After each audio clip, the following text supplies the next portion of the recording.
What is up, podheads? Tony here, back with the Podio Slate podcast.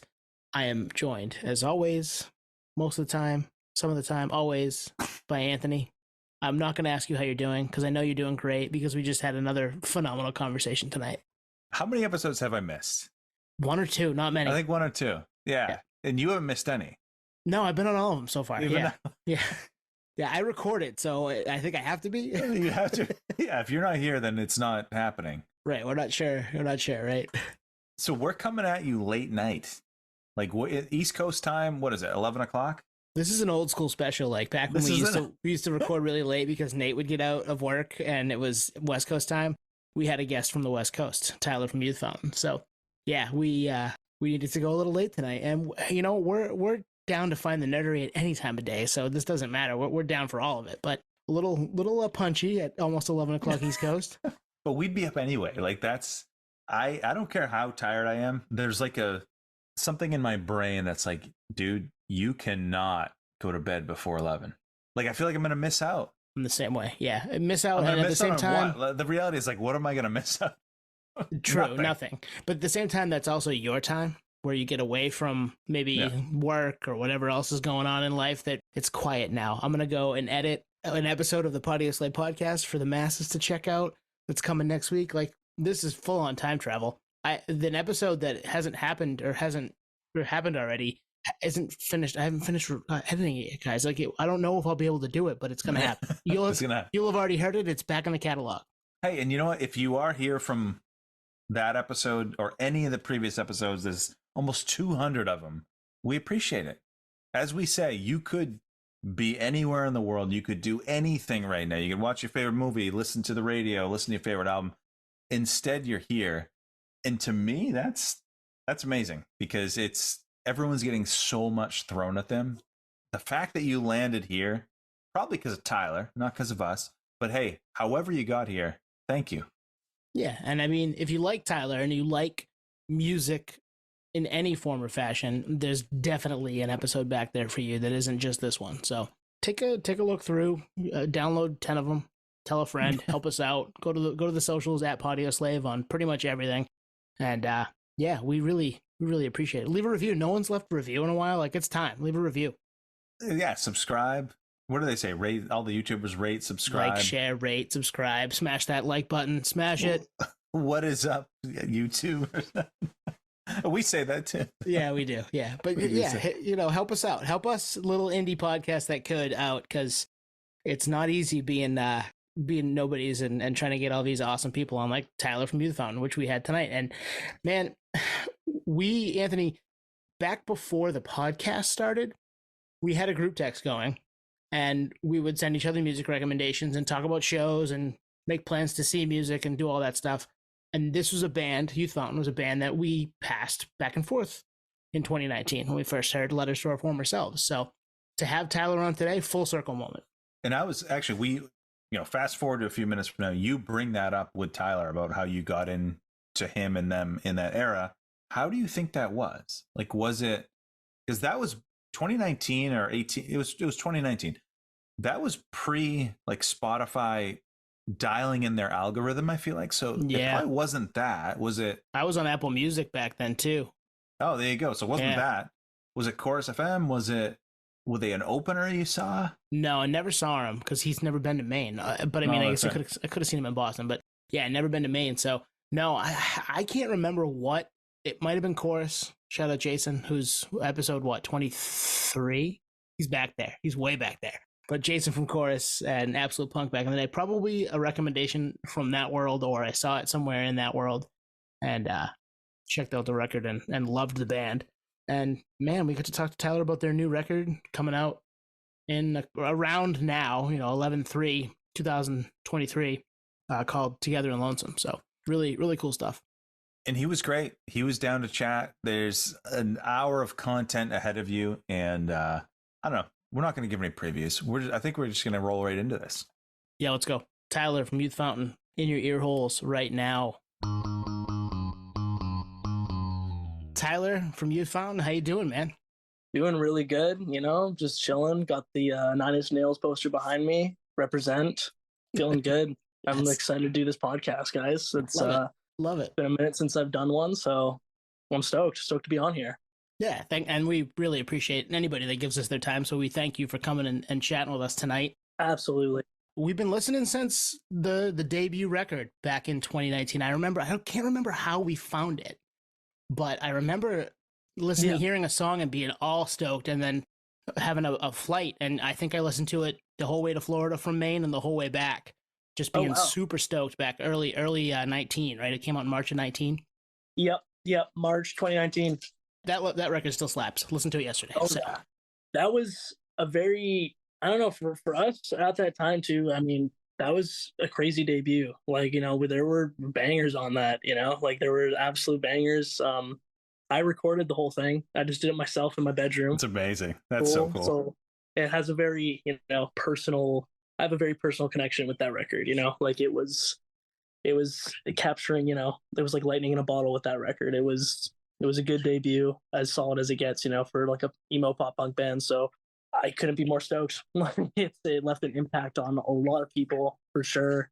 And it definitely catapulted the project to a place where I never thought I could ever get to, like I was just writing some sad songs when I was, a lot of those songs are just like, a lot of them I wrote when I was just like a late teenager, like 18, 17, some of them. And then I learned how to record and kind of made them blossom into a full band kind of thing, just by programming drums and learning how to record guitars, using like amp sams and plugins. And I'm stoked. It was a crazy time in my life, and I couldn't be more stoked that it's left an impact on people for sure. Well, it dropped in 2019. That feels like so long ago, but that was just 4 years ago. And like if I look at your catalog, that was 3 albums ago. It's gonna be 3 albums ago. It's crazy. I know. It's wild to think about, but in the grand scheme of things, it makes me feel good. It's only been like I guess 4 years since that record really dropped, and funny enough, that record was almost going to come out, I think, in like the start of 2018, like right at December 2017, because we had all the songs kind of like already written and recorded, or just had it all like packaged together, and was going to be under the name Bedroom Talk. Was like my first the name for Youth Found Before. And then we kind of got approached by Pure Noise, and they were like, hold up, like we want to put this out, but we feel like you should change your band name, and we'd want to package it right on. Wow. Have it turn into something that could be better than just self-releasing. And it was done so well, like we couldn't have done that as good of a job as we did ourselves, at the time. And I couldn't be more stoked to be on such a cool label, because Pure Noise, they have a stacked roster for sure. They're always killing it. They got Crushing it. Yeah, we joked last week that. So who did we have on last week? Can we say because it's been out. So we had Todd Mackey from With Honor, your label mate, on last week. Yeah, I have heard of that band for sure. And we joked around that like our podcast is turning into the Pure Noise podcast. It is really. I mean, like probably the last 5 or 6 bands, or maybe not that many, but like 4 of the last 6 episodes, I think have been Pure Noise bands. Yeah, we've done that. We had one that we're hoping still happens. It's kind of on the vine at the moment, and that's another Pure Noise band. So yeah. Hopefully they see all these and like, oh, okay, those guys are cool. Yeah. What so you guys have had With Honor? What other bands have you guys had on from Pure Noise? Yeah, from Pure Noise. Koyo. Yep. Oh, Koyo's cool. Yeah. We had Kat Nijbadeen when she was with Pure Noise. Okay, cool. Yeah. That's got to be another one. I'd have to look. I think this is in the late 180s for episodes for us, and half of them have been conversations with people. So nice. I'm getting old, man. I start to forget shit. Well, we used to remember every episode number. It's probably like you, Tyler, with shows. Like I remember the date or the city and who opened, and then at some point it's like, it was cool, but it's kind of just another gig, Yeah, absolutely. That is always how it goes. It's weird when I think about when I was like young teenager starting to play local shows, and how like it would be the most exciting thing to think about, like thinking about doing that and playing in front of all these people and stuff. And it still is really cool, but after a while, after you're doing it, I don't want to say it becomes mundane, but it's just like it just becomes another gig. You're just like, oh shit. And you get older and you kind of grow up a little bit, and you realize that musicians are just people, and the bands that I looked up to, they're just dudes, and you just become another one of them where you're just like, oh, it's just a job. It's cool. It's a cool job, but it's wild. Kind of I feel like sometimes when as I go older, I kind of the magic of being in a band kind of dissipates a little bit for sure. Yeah, I mean, Yeah. that happens with everything, though, right? I mean, 100%. all of All us day. getting older and finding out that the world is the way it is compared to the way it was when everything was new is always kind of a rite of passage. That's the thing. For It's people. the newness. Yeah. It's the newness of it all. When I once know. you've experienced it, it's still great. It's just different. And I think we had a similar conversation with another guest fairly recently where it's all great, but you once you've experienced it, okay, well, you've experienced that, and now you have kind of a new floor, and it's new challenges. New challenges come with it. Yeah, absolutely. Absolutely, man. But like I like to tell myself that, I try to tell my younger self that if he could see that I'm still doing this and still, playing the music that I grew up loving and doing that, I feel like younger me would be fucking crying of tears, like just be so stoked. Yeah. So Yeah. I'm happy that I'm still doing something that I love to do and I'm getting by, like I'm it's not the safest career path to go down, like sometimes I think like should I have become like a music teacher? Should I have gone down the suit and tie method, path? But I'm stoked. I'm doing something that I've always wanted to do, and I got 3 records now under my belt, so that's a plus for sure. Yeah, man. I mean, nothing to shake a stick at. Not a lot of bands out there get to do that. Get to that third record, and people are still giving a shit about what you're doing. So that's cool. Exactly. I'm gonna be more stoked about that for sure. You just dialed back to like early days being excited. Yeah. So you're from Vancouver. Yeah, Vancouver, Canada, born and raised. What's popping off in Vancouver when you're like mid-teens? Like, because I did a web search, and I didn't recognize many bands from Vancouver. Dude, it's always been a really shit market. Like, even when I was a kid, all the bands that I loved never would come to Canada, and like especially Vancouver. Like, they'd always go to Seattle for sure because Seattle's a relatively big city in the States, and Portland is, of course. And when I was a kid, I never I could drive or anything, so I'd always be bummed out.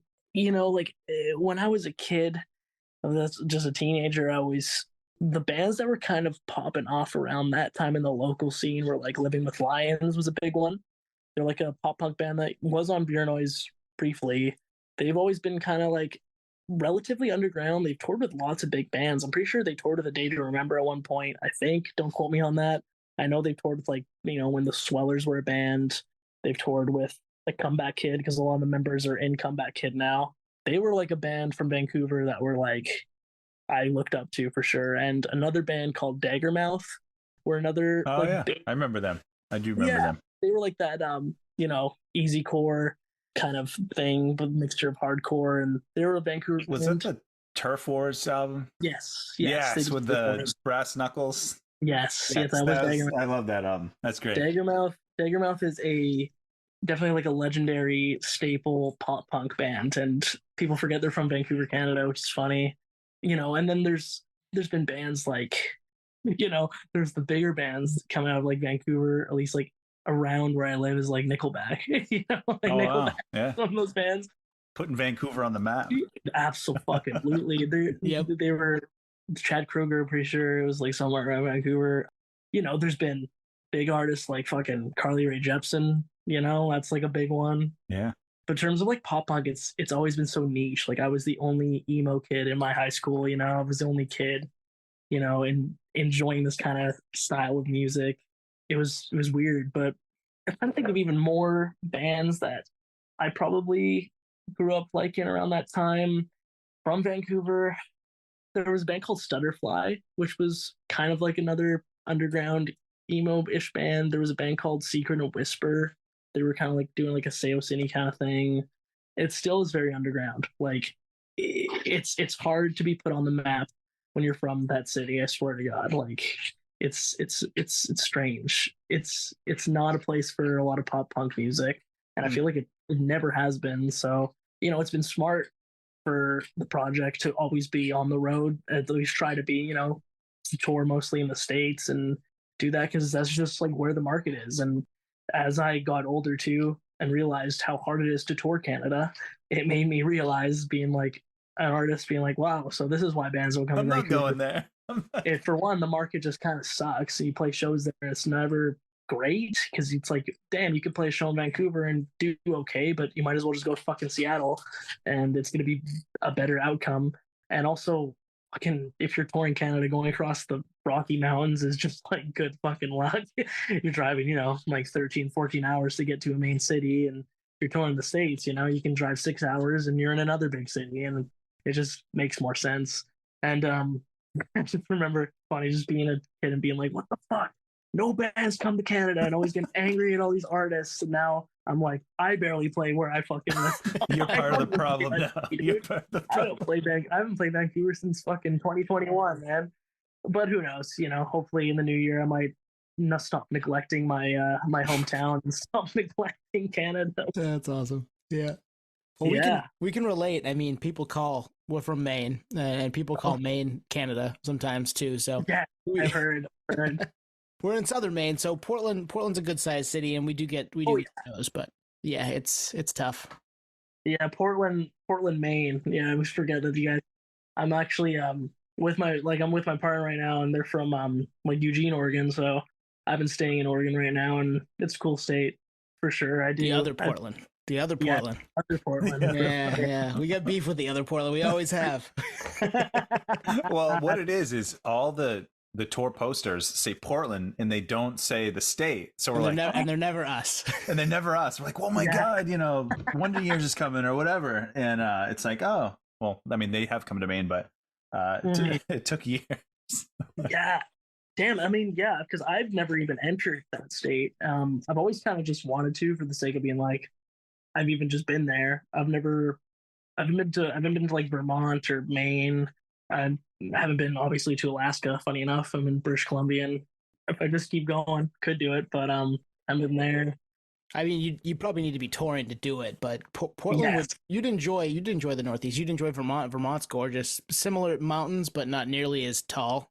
They're all older and 4,000 feet versus 14,000. So yeah, it's a different vibe. Yeah, no, it'd just be cool, and also I've just wanted to go to Maine for just the sake of just being like Stephen King lore, because I'm a big fan of Stephen King shit. That'd be kind of cool. Well, hey, if you're ever in Maine, you can always hit us up. We're kicking around, so we'll show you around. I would love that. I would fucking love that. So when you're seeing some of these bands, like whether they're local or the few that actually do make it up to Vancouver, or when you're going down to Seattle, are you like trying to sing along? Like, when do you find your voice? So you find like, all right, well, maybe I kind of like singing. Yeah, like when I kind of found out that I wanted to sing, kind of thing. Like were you singing along to like Starting Line in the car when you're 16 or something? Like, dude, pretty much, man. Like, I feel like, I started just playing music when I was like 12, 13, I first picked up the bass, and I kind of was really focused on that. And then I kind of picked up the guitar, started learning just like chords of all my favorite like Blink songs, Sum 41 and all that stuff. And after kind of listening to a lot of like main influence, a lot of mine, I always represent them with Senses Fail. They've been a huge influence on me for like vocal, melody, style, lyrics, and Less Than Jake has been a big one for me. And it was just kind of like me singing along and like singing those like songs and kind of thinking like, oh, I kind of want to like write my own kind of music on my own. And then when I was like 13, 14, I had like a high school band, and I thought about being like, oh, I can't really sing, I've never really done that, and I was just like couldn't find no singer, so I was just like, okay, well, I'll give that a go, see how it goes. And obviously when you're 13, 14, not great, but you got to start somewhere, and I'm still learning, like I've been working at my vocals again since that long, and hope that I would fucking improve.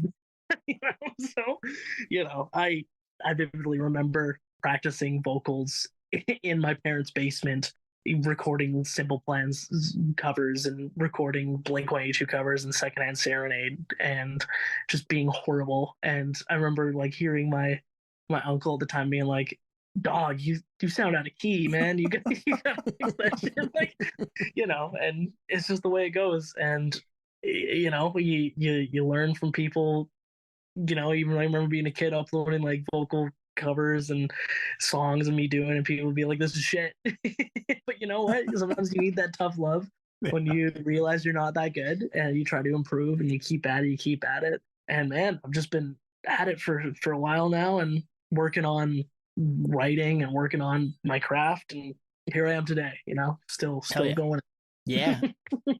But yeah, it was mainly just me trying to mimic and alien, like really focus on doing what those bands that I love do, like kind of making my own version of it. And as I was going through teen angst shit, and as we all do, writing how I'm feeling and putting it into songs. And some of those songs became what Letters is. And funny enough, some of the songs on this new record are actually some like old songs that I had when I was writing when I was 14, 15. That's amazing. I love that. Swear That's to God, cool. man. Yeah. I had a lot of like old ideas, and I was like, why don't I try to make this good and try to make it into something new and fresh, and brought it to a producer, and she fucking killed it. Had a really good hand in co-writing and wrote some cool bangers with some old ideas. So it's kind of neat to see that.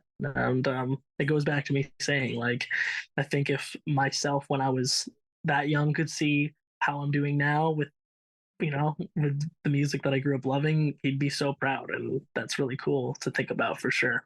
Yeah. Oh, totally. And getting back to not sounding good early on, like just practicing and trying to get better at it. Like Tom DeLonge has never sounded good. So you just singing along to DeLonge stuff, you should be fine. Exactly. Sing along to Tom DeLonge and all these like I even like sang along to some No Effects too, and they got those raunchy vocals too, like all that kind of shit. So and then I, once figuring out about what they were influenced on, and like getting into the fucking Descendants and shit, and falling down rabbit holes of being like, oh, you can be kind of shitty and play punk rock. Yeah, absolutely. You picked the right genre. Pretty much, man. Well, it makes me wonder, because like you said that, you maybe couldn't find a vocalist. You're like, all right, I guess I'll do it. Yeah. Like that story, I feel like is probably so common. It makes you wonder, like, who of our favorite bands, singers, almost didn't become a singer because of that same scenario. Like if that situation didn't present itself. Yeah, it's funny when you think about that, because it is common where you're just kind of, I feel like it's a weird thing too, where like if you're trying to like find a singer for a band too, like where you probably have a certain idea in mind, especially when you're like a young kid trying to start a band, like especially if you're like kind of a visionary person, you have like an idea of what you want it to sound like, like there's probably so many bands that are just like, I don't know, I just want to do it myself, and then they do it and they become a fucking solid ass singer, like that's super cool for sure. And I'm pretty sure like the bands that I look up to and love probably are like that too. There's probably they were probably like, fuck, I don't know how to sing well, let's give it a go and try it out. It just works out. Yeah, I mean, then people, if you're talented and you work at it and you have something to say, man, it ends up working out for you. And you clearly did and do, which is why it's working out, because it's pretty badass stuff. And I mean, you put out, so you did talk a little bit about how Pure Noise kind of found you and changed the name and put the first record out. Like how did they find you? Pretty much like at that time, we knew we had like a cool record on our hands, and we knew it was something that could be special, that if it was like marketed right and promoted properly. So we had a management team reach out to us first, and we're like, hey, like, like we could try to like pitch this record, to record labels instead of, you guys just submitting it on your own out of the blue, because I have lots of record labels just be like, yo, send us your demos, we'll sign you guys. It's like, that's just not how it works. You got to have some kind of connection. So we were like excited about that. And manager that reached out, Mark Woodbridge, he's my manager to date. He's been there with me since day one, and he's believed in the band more than fucking anybody I know has ever believed in the band, because he's been with me since then and has believed in it, and I've stuck with him. He works hard, and it was mainly just him just being like, yo, he knew like the lawyer of Pure Noise, and kind of was just like, yo, maybe if you want to show Jake Round, the president of Pure Noise, this record and see if he's interested. And he was. So it was just like kind of connections there, which was really cool. We had talks about like Epitaph possibly, which would have been cool too. We had talks with Rise, but it was just like one of those things where it didn't really work out. Mutant League was another like one that might have been interested. Yeah, and there was another record label. I think they're called from Hassle Records was like also interested, which was cool.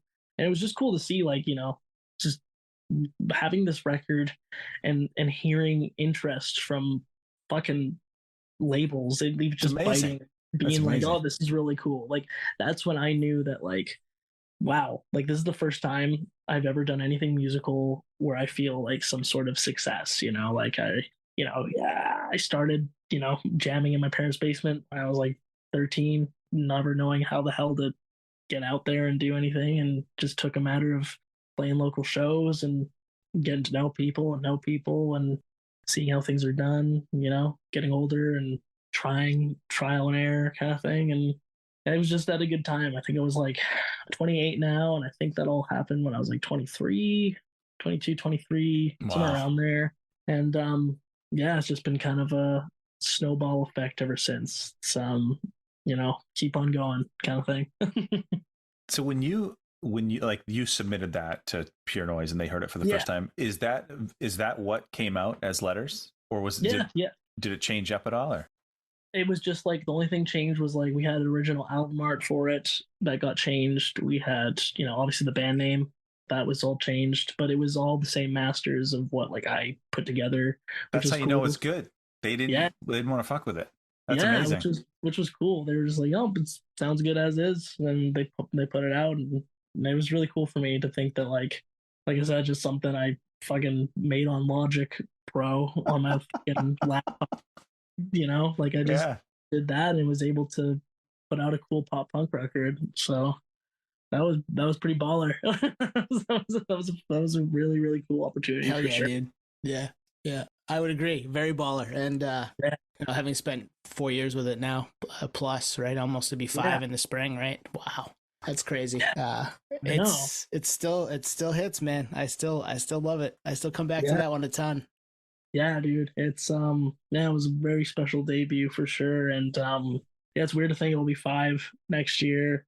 And then fuck you, before you know it, it'll be a fucking 10-year, man. Maybe I can do it. Playing it front to back. Yeah. I'll have to do that.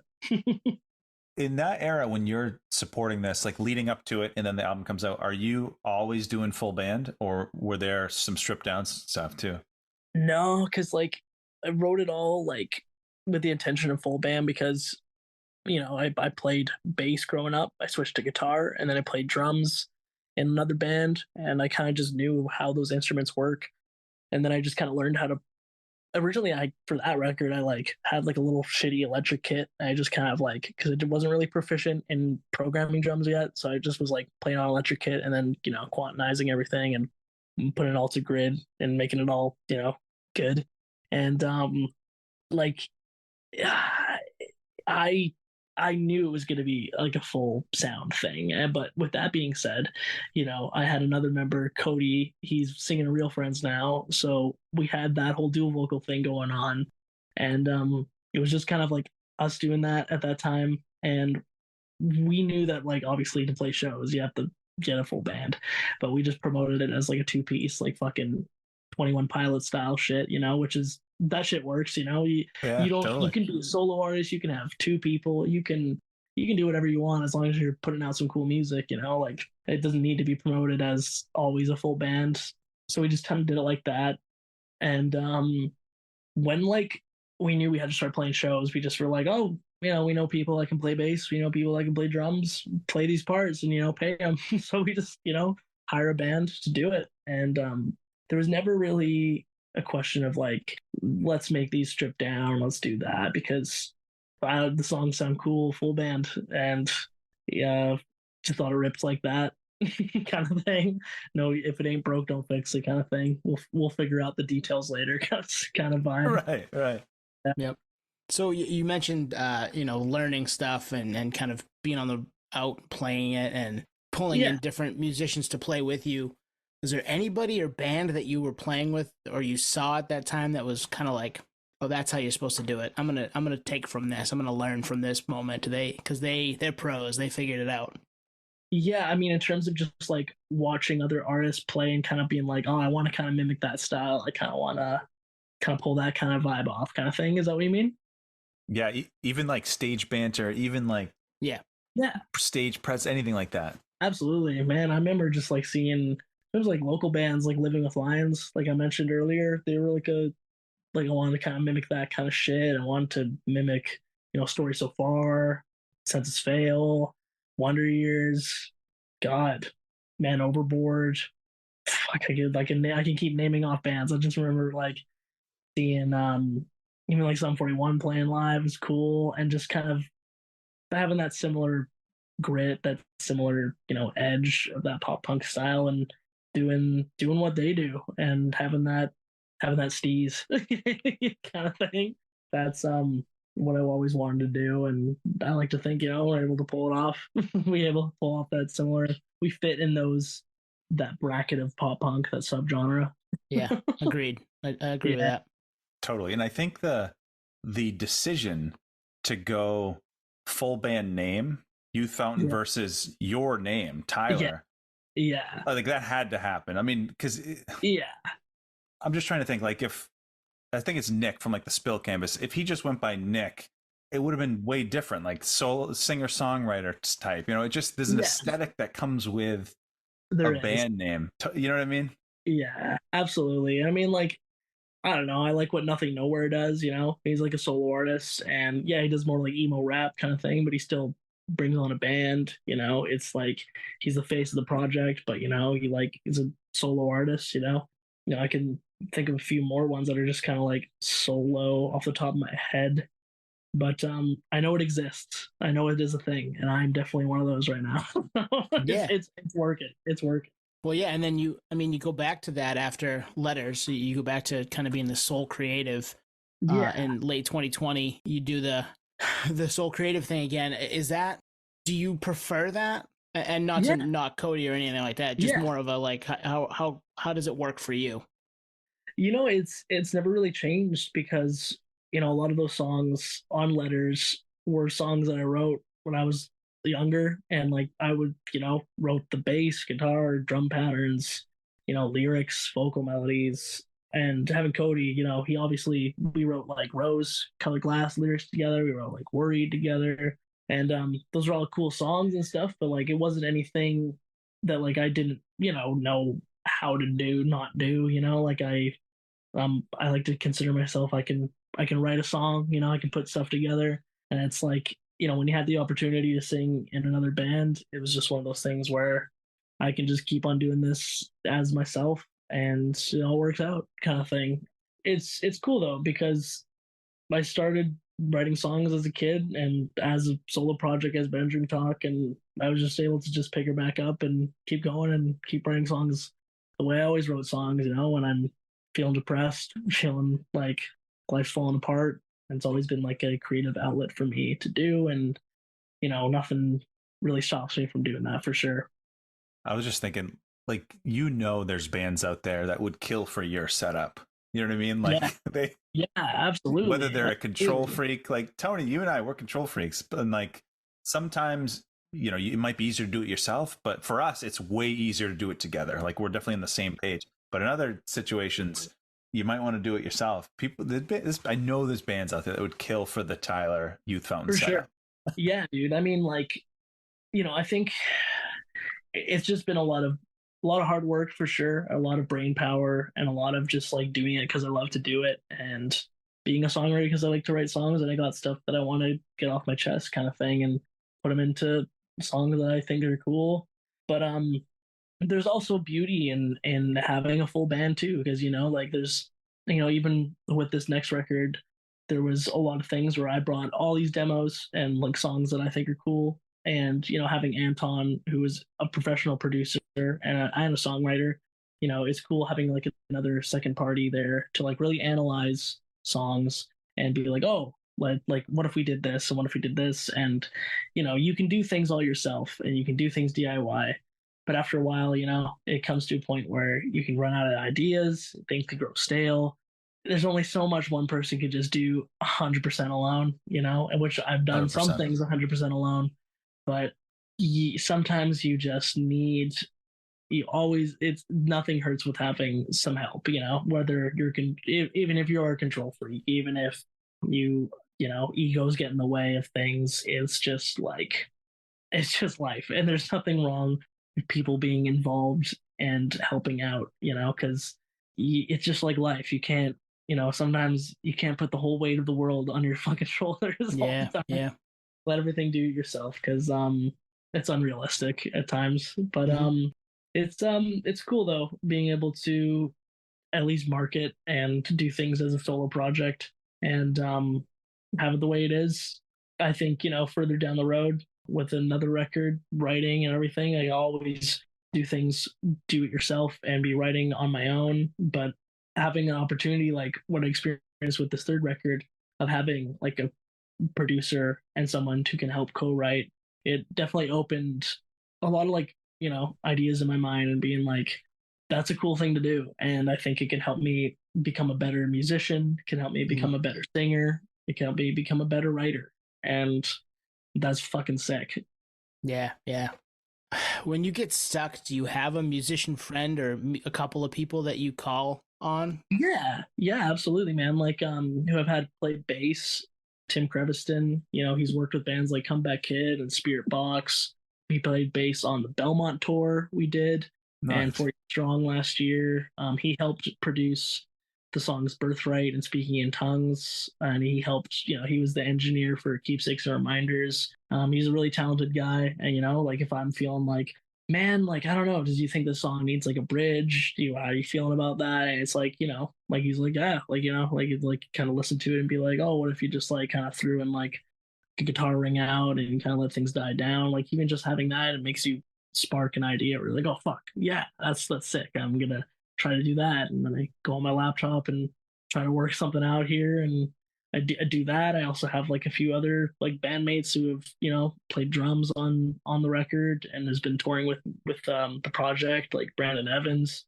He's been a big help for sure. And just having a you you can do everything yourself, but obviously all solo artists, they have co-writers, they have people they show their demos to, they have second opinions, third opinions. You gotta have that. you just gotta, for sure. So I definitely have a good group of friends that I will always show what I'm working on, for sure. Well, I think there's probably some freshness to it. It doesn't get stale, because if you have there are some legacy bands that it's always been the same guys. And while you know what to expect, at some point, a lot of people's creative wells run dry. Yeah. With you, you're kind of the maestro. You know what I mean? You can pull in people as you see fit. Yes, exactly. Yeah, it's been cool for sure. And it's been cool so far, as far as with everyone I've had on the team, they've all been from Vancouver, Canada. So that's also cool. Keeping it local. So there were more people that liked that scene up there than you let on in the beginning. All right. Yeah, I guess so. It's definitely not all dry and dead, but it exists, but not, very great. Just put it that way. It's got its niche pocket of the local scene kind of thing, for sure. It's not when you play somewhere in LA or fucking, I don't know, Arizona, or playing in Seattle, even playing in New York. It's always so much bigger and grander. Yeah. I'll say this, being from somewhere that's out in the middle of nowhere, there's a grit that comes with people from where we're from, that if you're from LA, not that everything's handed to you in LA, but there's more opportunities. So being where we're from, you got to work for it. Yeah, no, absolutely, man. Absolutely. Well, and sometimes it's cold where we're from too, which changes people. LA and the sunshine, and it's nice. It hardens you a little bit. Yeah, it has to. Yeah, and I like to think, Vancouver's can be kind of a dreary place, especially in the winter time. So, it's kind of got that seasonal depression, sprinkled in my songs, for sure. We can relate to that too, my friend. Although we're coming from you. We're recording again on a nice 80-degree October day that we just had. I don't know how these keep happening in the Northeast, but the cold is coming. I know it's on its way. Yeah. Oh yeah, it's gonna be brutal for sure. Yeah, always is. Yeah. Let's talk new record. We're recording this about a month before it comes out. Yep. Where's your head at right now? How do you feel? What are you excited about? What are you ready for? Dude, yeah, I'm excited about everything. I'm excited to do this next tour, the Story of the Year, which should be insane. You know, they were a band that I grew up loving in high school, and that's, you know, full circle. You know, they're a big reason of why I have written this kind of songs that I write. And even just the record itself, you know, to be promoting this third record on such a large tour is a big opportunity. I think that it's, in my opinion, it's a really strong record. It's a good third record to have. You know, there's a lot of bangers on it. There's a lot of catchy stuff. There's some different elements that I haven't really done in a lot of my songs. It's got a different vibe, which is cool. Like, it's recorded, you know, by a whole different producer, you know, engineer. So he had his flair on things. And I just think that I think it's a more palatable album for maybe a wider audience. You know, my vocals have definitely like evolved. They're not as gritty and like as whiny and pitchy as they used to be when I was, you know, in my early 20s. So that's cool. Maybe some people hate it. Maybe a lot of more people will like it though, because, you know, you can't win them all. You get people that'll be like, why do you sing like that? You know, even the producer, when I wanted to do something more gritty, he's like, you shouldn't do that, dude. That sounds horrible. Like, you know, and like, you're having flashbacks to your basement, your uncle being like, bro, you sound terrible. pretty fucking much. Pretty fucking much. Like, you know, like if I'm trying to do some gritty stuff, he's like, oh, you sound a little too Cookie Monster there, man. Like, and it's like, dial it back a little bit, you know? So he was able to really get me to sing properly. You know, like sing how a singer should sing. You know, like I remember I did a tour in the UK and Europe with Corey Wells, and I kind of learned how to do like a mixed voice kind of thing, not always just pushing with my head voice, but it's not really pushing with, you know, like falsetto. It's like a mix. And I kind of flipped the switch in my head, you know, like I never sang like that before. And I was like, whoa, holy fuck, I just learned a new vocal trick. And I did that on this record. I sang a lot more with like a mixed voice where I was able to hit registers that I wouldn't have been able to hit before, like singing properly and not just like belting it out 24/7. And it saved me with touring, and it saved me with like singing on the road, just saving my voice for sure. So that was cool. Like, I think that there's just a lot of growth in this next record. It's got elements of like my old songwriting, which is cool. It's got elements of my old angsty lyrics, which people like. It's recorded super professionally, which is cool. You know, it's got really dope album art, which is sick. It's just a really cool vibe for a third record, and I think that it's got its select hits that I think will appeal to old Youth Fountain fans. It's got songs on there that'll appeal to people that may have never ever heard of the band, and maybe it'll catapult the project to be something larger than what it is right now. I mean, one can only hope. That's the name of the game. You just gotta try to become a bigger artist and sustain yourself and make it a job. So yeah, get more people under the tent, right? Get more people under the tent. Exactly, man. I'm curious, are you thinking about, so you said there's something there for everyone, right? Are you thinking about that when you're crafting it? Like that, and also like specific parts, like there's songs I listen to where it's like, they knew that was going to be the gang sing along. They knew that was going to be when the crowd just gets chills, or like, are you thinking of anything like that? Or yeah, I think so. There's definitely times where I'm writing where I'm like, oh, this will be like a great part to be like, you know, fucking everybody jump kind of thing. This is a part that, you know, is like a mellow part, you know, maybe everyone's fucking swaying their arms back and forth. Maybe like, you know, there is definitely that when it comes to writing, and that's kind of the magic of it too. That's a cool part about writing, because you kind of foresee these things happening when you're playing them live, which is cool. And it gets you, I don't know, it gets me excited. And I'm like, fuck, I'm capturing something special here, which is really cool. And I don't know, like I said, with this next record, it's got something for everyone, and there's some slower songs. There's dynamics in the record, like it's not always just up here screaming. It's not always really down low. It's just some parts that are, somber. There's parts that are really hit really hard, which is cool. And maybe it will help people not get bored of the record. It will help people, not think that every fucking song sounds exactly the same. It's just like there's so many things to think about when you're making songs, and it's a scary thing. You hope people will like it. You hope it'll get you more noticed and put you on the map. You hope that it will help you, you pick up bigger tours. There's just so many things you think about, and it never fucking ends. Right? I mean, you're trying to get as many people on board as possible, but you're also trying to do what you do and hope that's enough too, I would imagine. Oh yeah, dude. Yeah, then you can get down on yourself too, where you put in all this hard work and maybe don't people like it, and you're just like, fuck, like what the hell am I gonna do in my life? Well, they're gonna like it. They're gonna like it because we've heard the 2 singles so far, and those are Falling Short and Roses in My Backpack. Those are great. I'm excited for what's coming next. And I actually think by the time this is out, there's probably at least another song, right? You're putting another one out, I think. Yeah, we got 2 more singles after this. One from this point on, when we're recording right now, one's coming out next week, which will be cool. And then there's a focus track when the album's out on November 3rd. So yeah, like one more single before the record. And I think the single with the music video once the album's out, which is super exciting for sure. And they're absolute bangers. So there's some really good songs for sure.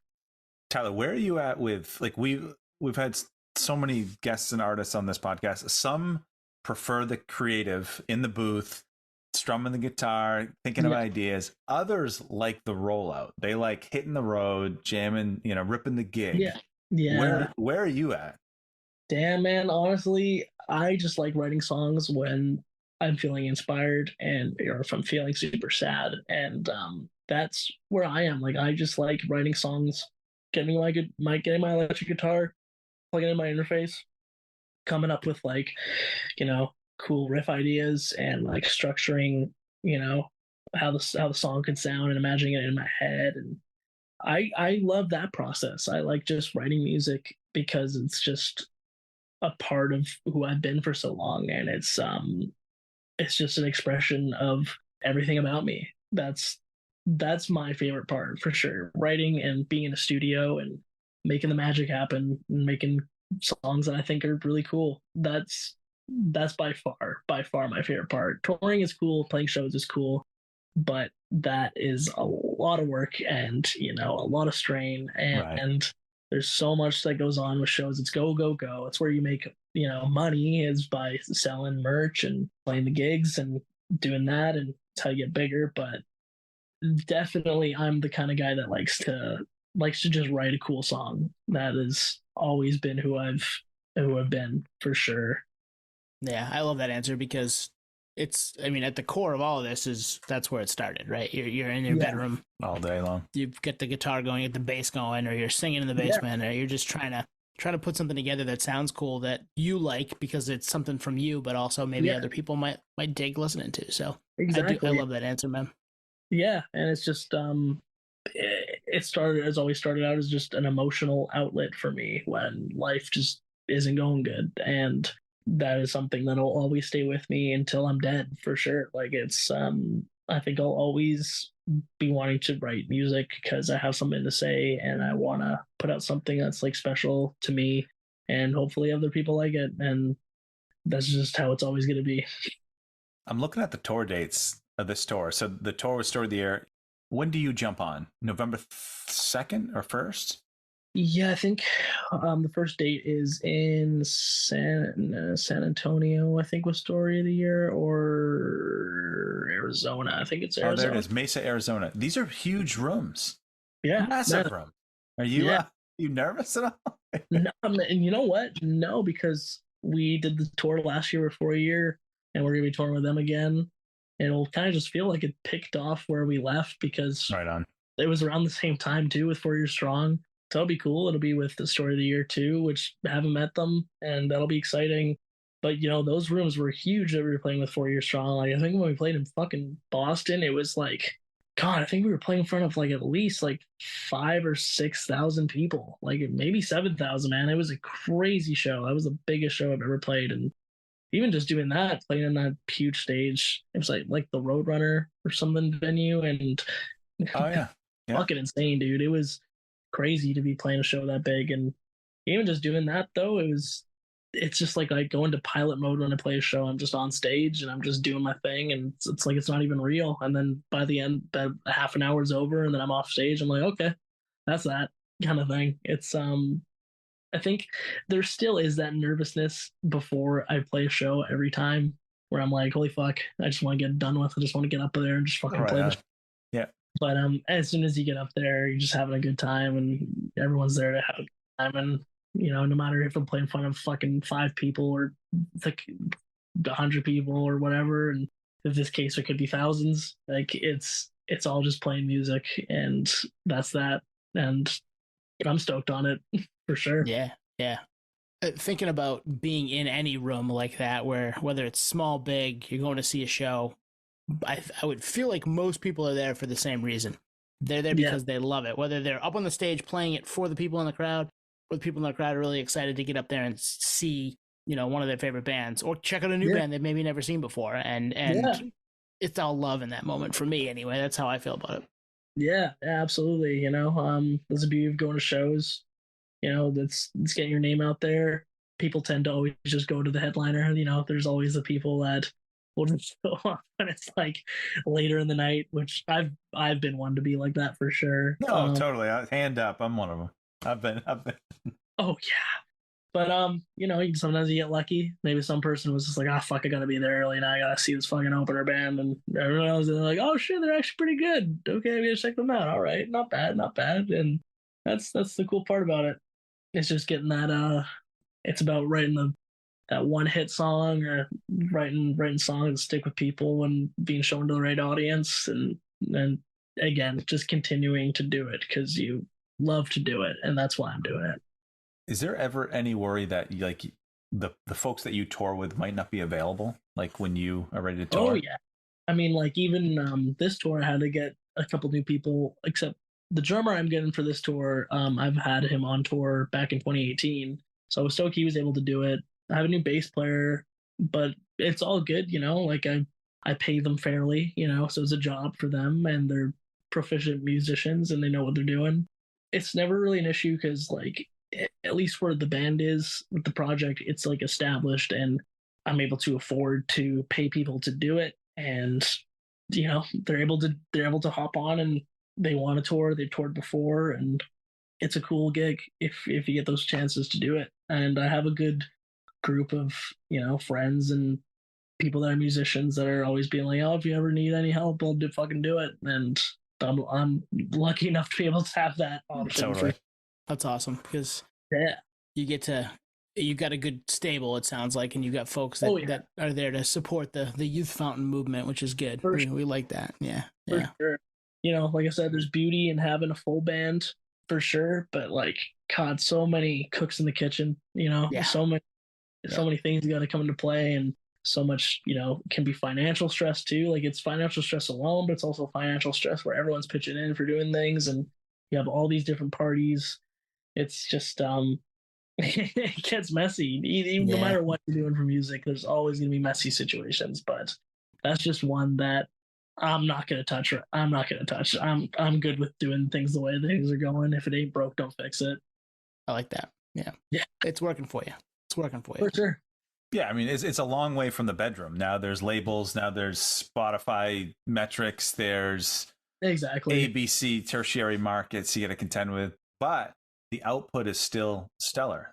Debut was great. There was no sophomore slump.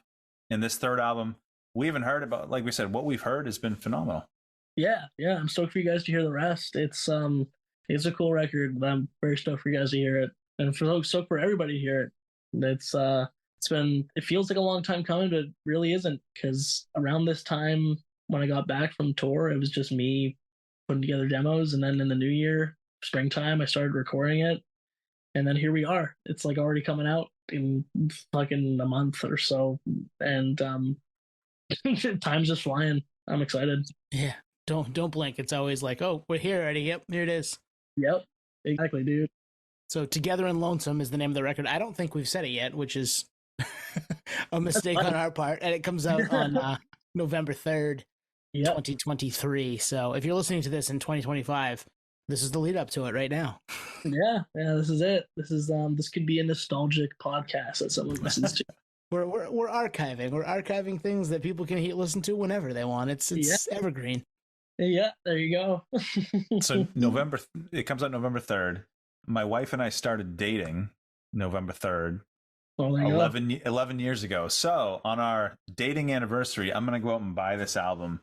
Fuck yeah, dude. There you go. Celebrate it. I'll give it to her. That's your anniversary. Do it. I mean, you know what? I'll say it now. It's a sad record. Tell her to not take it personally. There's a lot of it's a broken heart record. There you go. It's a sad record, but it's a good one. There's a lot of really emotional moments in that record. So maybe she'll like it. That'll be good. Hey, sometimes you feel better after listening to a sad record. That's what I always tell my wife, who we started dating on Halloween 15 years ago this year, so right around the same time frame. I'm one-upping you, Anthony. Sorry. So you got to pre-order this and give it to her when it drops. Yes, yeah, I'll pre-order it right now. Yeah. What a way to celebrate some really sad, pop punk. Here you go, baby. Well, with us doing the podcast for 3.5 years now, she's got a new appreciation for why we do and like a lot of the stuff that we talk about. Yeah. So even if she doesn't always like the music, she's like, okay, I get it. I get why you're into this. This is cool. Totally, absolutely. I'll say this: Youth Fountain would be like a great intersection of my wife and I's music interests. Like I brought her to Stories So Far gigs. She likes the Gaslight Anthem. Cool. Yeah. I know it's not a direct parallel, but no, there's still Gaslight Anthem is like kind of got that more mature, gritty kind of. They got a cool vibe. They kind of go hand in hand with like hot water music and kind of Menzingersy. I fucking love Gaslight Anthem for sure. They're tight. It's like I can be introspective, but I'm also from Jersey, so. Oh, okay. I got you. Yeah. There's a little grit there for sure. A little grit, yeah. So if you're a Jersey guy, you grew up like in My Chem. My Chem is a Jersey band. Thursday, were you My Chem right? Thursday too. And my favorite, Census Fail. I will always represent them. I love that band. I will always love that band. Hell yeah. Let It Enfold You. That's great. And the Drive-Thru EP, I remember jamming that. Yeah, dude. Drive-Thru Records. That was some sing-alongs on that. Some crowd anthems on that. Yeah, and I think I wanted to say, wait, is Starting Line from New Jersey or are they from PA? Pennsylvania? I think they're from Pennsylvania, but they would always play Jersey, like for their annual show. So maybe they are from Jersey. I don't know. Yeah, I don't know. I fuck so hard with Starting Line. They're one of my favorite bands for sure too. Churchville, Pennsylvania is where they're from. There you go. I just remember, being in Canada on the West Coast. Fucking no one knows no one gives a shit about Vancouver, and being like, God, I wish I grew up in like the fucking, early 90s playing pop punk in the fucking New Jersey and Philly and doing all this shit, and be like, I was born in the wrong time period. Thinking that shit. It was funny. Just because I fucking loved like the drive-through, like seeing all these bands and everything, and being like, God damn, this is so cool. Fuck, I missed out. Well, but you didn't, because it was there. You just didn't necessarily maybe catch it as it was happening, because we do that too. I mean, we just did that with. Who did we do? We just did that the other day, didn't we? With Todd. We talked about, because he's 40, he was 41. I'm 39. Anthony's 37. Where we're like, oh man, we wish we were 41 or 2, because we would have seen the stuff that you saw. Yeah, like, but everybody does that. We all do that. Yeah, you're right. For sure. Absolutely. Yeah, can't escape it. So being another year older, another anniversary. I'm buying the new album for my wife. Together in Lonesome comes out November 3rd on Pure Noise. Stacked label. I know the album's going to be great. What else do we want to hit on the new album? Anything else? Yeah, I mean, other than this is a very, very special record to me. There's some really, really emotional songs on there, and there were songs that I wrote when I was a fucking young teenager, and to have them be out now, released professionally under my favorite record label of all time, really, I think that all Youth Fountain fans, for what I do, are going to love this record because it has all the elements of everything that I think people love about Youth Fountain, with dark lyrics, lots of pop punk, emo elements thrown in there. There's so much dynamics in there. It's recorded super fucking well. Everything is polished and it's got a cool vibe. It's just got this like new vibe to it that works, and I think it's a solid third record. And I just want to say thank you guys for having me on the podcast. Thank you, Pure Noise, for putting out the record. Thank you for the whole Youth Fountain team for making everything possible, and everyone that supported the band and has supported the band and will ever support the band. Thank you from the bottom of my heart, for sure. And I could not be where I am without any of you guys. So thank you. That's awesome. Damn. Yeah. Love it. That's it right there. So yeah. Okay, go peep the record when it comes out on November 3rd. And if it's past that, listen to it. Go listen to it right now. Okay. Tyler, we really appreciate talking with you tonight. Thank you for joining us. Thank you so much, Anthony and Tony. This is a blast, man. I loved this conversation. We've had a shitload of them, and I love this one. Thank you for listening to Podio Slave. We are at Podio Slave on Twitter, Instagram, TikTok, all of the places that you can find us on social media. Facebook, Podio Slave Podcast. YouTube, Podio Slave Podcast there. Email us at podioslavepodcast@gmail.com. And hey, if you want to become a supporter, click on the link at the bottom of the episode and give us $1, give us $5, and keeps the lights on, keeps us going. We really appreciate that stuff. Thank you.